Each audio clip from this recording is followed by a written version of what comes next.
ایک مرتبہ کا بہت مشہور واقعہ ہے، اسے آپ نے علماء سے اکثر سنا ہوگا۔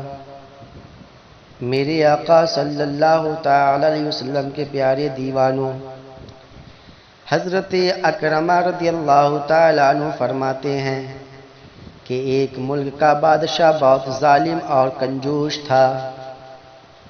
اس نے اپنے ملک میں یہ اعلان کر دیا کہ کوئی بھی کسی فقیر یا مسکین پر کوئی چیز صدقہ نہ کرے۔ اس نے اعلان کیا کرایا؟ اس نے کہا کسی فقیر یا مسکین پر کوئی چیز نہ صدقہ کرے، کوئی کسی غریب کی مدد نہ کرے۔ اگر کسی نے ایسا کیا تو میں اس کا ہاتھ کاٹ دوں گا۔ یہ خبر سن کر لوگوں میں سنسنی مچ گئی، لوگوں میں ڈر کا ماحول تھا، لوگ ڈرنے لگے اب کیا ہوگا۔ ہر کوئی صدقہ دینے سے ڈرنے لگا۔ ایک دن ایک فقیر مجبور ہو کر ایک عورت کے پاس آیا اور کہا اللہ کے رضا کی خاطر مجھے کچھ کھانے کے لیے دو۔ تو عورت بولی ہمارے ملک کے بادشاہ نے اعلان کیا ہے کہ جو کسی کو صدقہ دے گا اس کا ہاتھ کاٹ دیا جائے گا۔ ڈر کا ماحول تھا، سب لوگ ڈرے ہوئے تھے۔ فقیر نے کہا تم مجھے اللہ کی رضا کی خاطر کوئی کھانے کی چیز دے دو۔ عورت کو اس فقیر پر بہت ترس آیا اور اس نے بادشاہ کی ناراضگی اور سزا کی پرواہ کیے بغیر اللہ کی رضا کے لیے اس فقیر کو 2 روٹیاں دے دی۔ فقیر دعائیں دیتا ہوا وہاں سے چلا گیا۔ جب بادشاہ کو معلوم ہوا تو اس نے عورت کی طرف اپنے سپاہی بھیجے اور عورت کے دونوں ہاتھ کاٹ دیے گئے۔ کچھ عرصے کے بعد بادشاہ نے اپنی ماں سے کہا مجھے کسی ایسی عورت کے بارے میں بتاؤ جو سب سے زیادہ حسین و جمیل ہو، سب سے زیادہ خوبصورت ہو، میں اس سے شادی کرنا چاہتا ہوں۔ تو پھر اس کے بعد اس کی ماں نے پتہ کرتے کرتے بتائی اور بادشاہ نے کہا تاکہ میں اس سے شادی کروں۔ تو اس کی ماں نے کہا ہمارے ملک میں ایک ایسی خوبصورت اور بے مثال حسن و جمال کی پیکر عورت رہتی ہے کہ میں نے آج تک اس جیسی عورت نہیں دیکھی، لیکن اس میں ایک بہت بڑا عجیب ہے۔ بادشاہ نے پوچھا اس میں کیا عجیب ہے؟ ماں نے کہا اس کے دونوں ہاتھ کٹے ہوئے ہیں۔ بادشاہ نے سپاہیوں کو حکم دیا کہ فلاں عورت کو میرے پاس حاضر کیا جائے۔ چند سپاہی گئے اور جانے کے بعد اسی عورت کو بادشاہ کے پاس لے آئے جس کے ہاتھ فقیر کو روٹیاں دینے کی وجہ سے کاٹ دیے گئے تھے۔ اسی بادشاہ نے اس عورت کا ہاتھ کاٹ دیا تھا۔ اب اسی عورت سے وہ بادشاہ شادی کرنا چاہتا ہے۔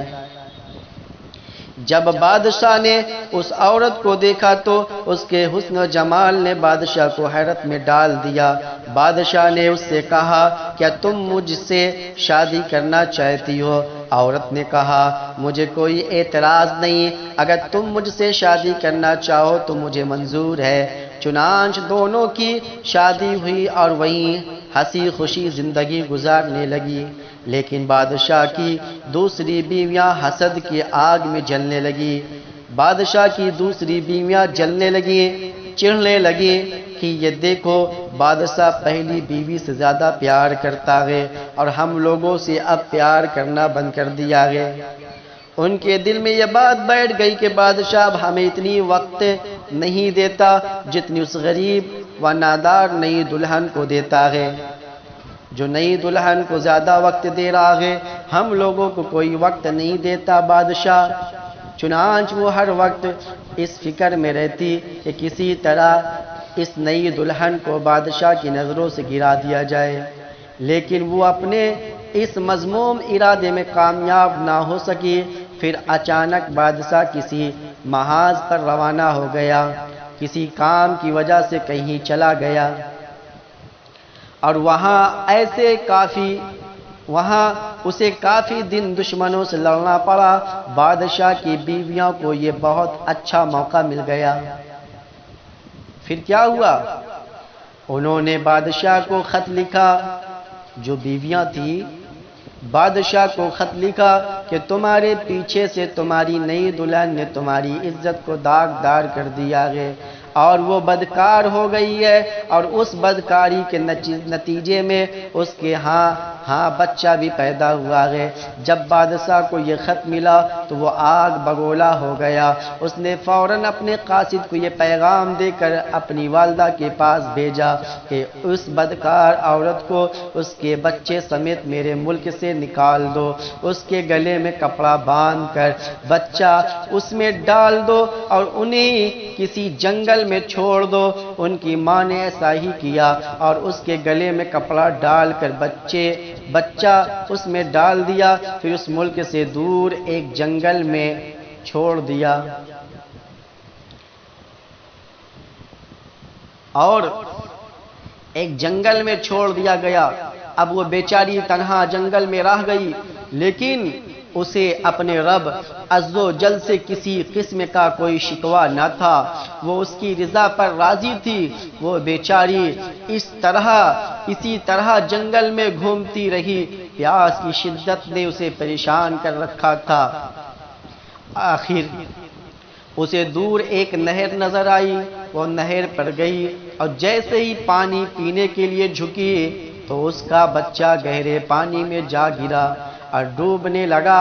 جب عورت نے اپنے بچوں کو ڈوبتا دیکھا تو وہ رونے لگی۔ اتنے میں اس کے پاس دو خوبصورت نوجوان آئے اور اس سے پوچھا، تم کیوں رو رہی ہو؟ اس نے کہا، میں پانی پینے کے لیے جھکی تو میرا بیٹا اس نہر میں گر کر ڈوب گیا، میں اس غم میں رو رہی ہوں۔ ان خوبصورت نوجوانوں نے پوچھا، کیا تو چاہتی ہے کہ ہم تیرے بچے کو نکال لائیں؟ عورت نے بے تاب ہو کر کہا، ہاں میں یہی چاہتی ہوں کہ اللہ عز و جل مجھے میرا بچہ واپس لوٹا دے۔ ان نوجوانوں نے دعا کی، اس کا بچہ نکل کر اسے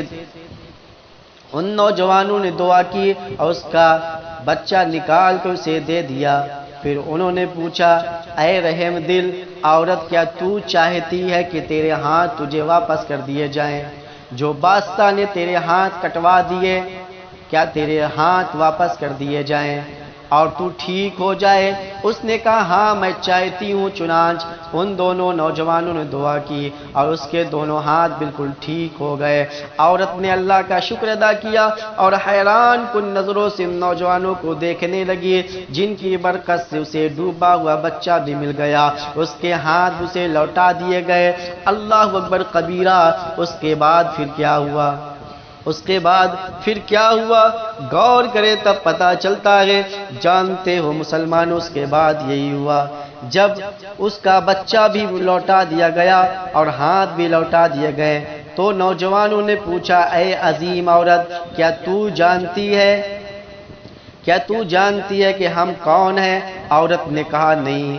عورت کا جواب سن کر انہوں نے کہا، ہم تیری وہی دو روٹیاں ہیں، تو نے ایک مجبور سائل کو روٹیاں کھلائی تھی، اس لیے ہم اسی روٹی کی شکل میں آ کر فرشتے بن کر میں نے تیرے ہاتھ واپس لوٹا دیے، تیرے بچے بھی واپس لوٹا دیے۔ یہ اس میں اللہ کی مرضی تھی، اس لیے یہ سب کام ہم نے کیا ہے۔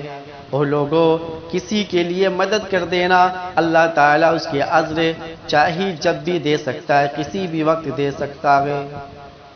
اس واقعہ سے یہی پتہ چلا کہ چاہے جتنا ظلم ہو جائے، کتنی بھی بڑی مصیبت آ جائے، اگر دروازے پر کوئی فقیر مانگنے آ جائے تو اسے واپس لوٹایا نہ جائے، بلکہ اسے کچھ نہ کچھ دے دیا جائے۔ اس لیے غریبوں کی دعا قیامت تک برقرار رہتی ہے، ہمیشہ غریبوں کی دعا کام آ جاتی ہے۔ اس لیے مسلمانوں، غریبوں سے محبت کرو، اللہ تعالی ہم سب کو محبت کرنے کی توفیق عطا فرمائے۔